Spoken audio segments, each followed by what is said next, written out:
କଣ କରିବା ଭାଇ ରଜ ଆଜି ଗୋଟେ ସଜବାଜରେ ଭାଇ କିଛି ନାହିଁ ଖାଲି ସୁନଟା ଆସିକିରି ବୁଲୁଛି ଗାଁରେ। କଲେଜ ଫଲେଜ ତ ଛୁଟି ହେଇଗଲା।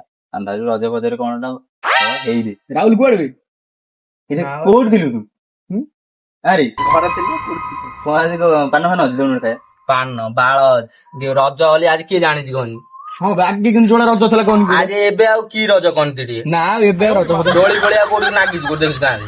ଝିଅ ପିଲା ସଜବାଜ ହେଇ ବୁଲନ୍ତି ଯୋଉ ମାନେ ଯାହା ବି ହଉ ଆଗ ବେଳେ ଯୋଉ ରଜଟା ଦିନ ଆଗର ରଙ୍ଗ ଫଙ୍ଗ ନାହିଁ ପୁରା ମାନେ ସିଏ ପୁରା ଅଲଗା ପ୍ରକାର ଅଛି। ପୁରା ରଜ ମାନେ ଜାଣିପାରୁଥିବ ଆଉ ଝିଅ ପିଲାଙ୍କ ଏଇନା ମାନେ କିଛି ନାହିଁ ଏବେ ଦୋଳି ଫୋଳି ବି କୋଉଠି ଲାଗିନି କେତେ ଦୋଳି ଲାଗେ ଏପଟେ ସବୁ ସେ ଦୋଳି ଏଇଠି ଲାଗେ ନା ଏଇଠି ଏଇ ଯୋଉ ବରଷ ପାଖରେ ଲାଗେ ହଁ ବା ଦୌଡ଼ ନାଇଁ ଆଉ ଆଗ ଭଳିଆ ନାହିଁ ଭଲ ଲାଗୁନି ଆଉ ଗାଁ ଗାଇଲୁ ବୋଲି ରଜ ହଉଛି ମଜାମସ୍ତି କରିବୁ ସେଇ ନାଇଁ କହୁଛି ଖାଲି ବିଦେଶ ଚାଲ ଦାଦନ କଟ